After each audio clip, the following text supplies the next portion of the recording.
Here we have the exploited view of a Centurion D5 Evo gate motor controller card. On the left, we have the top cover of the controller card. It has various holes present in it for the button section that fits in there to allow programming and setting up of the gate motor. We also have an area for the LCD screen to view the trouble conditions on the gate motor and to set up programming. On the top, we have the button section that fits into the controller card area.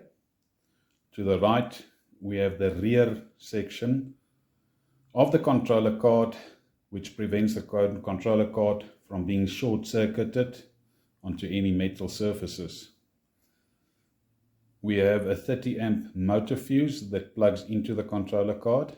We have various plugs that just plug into the controller card. On the right, we have the DC input, and on the left, we have the DOS system that plugs in. Further left, we have the light switch fuse system.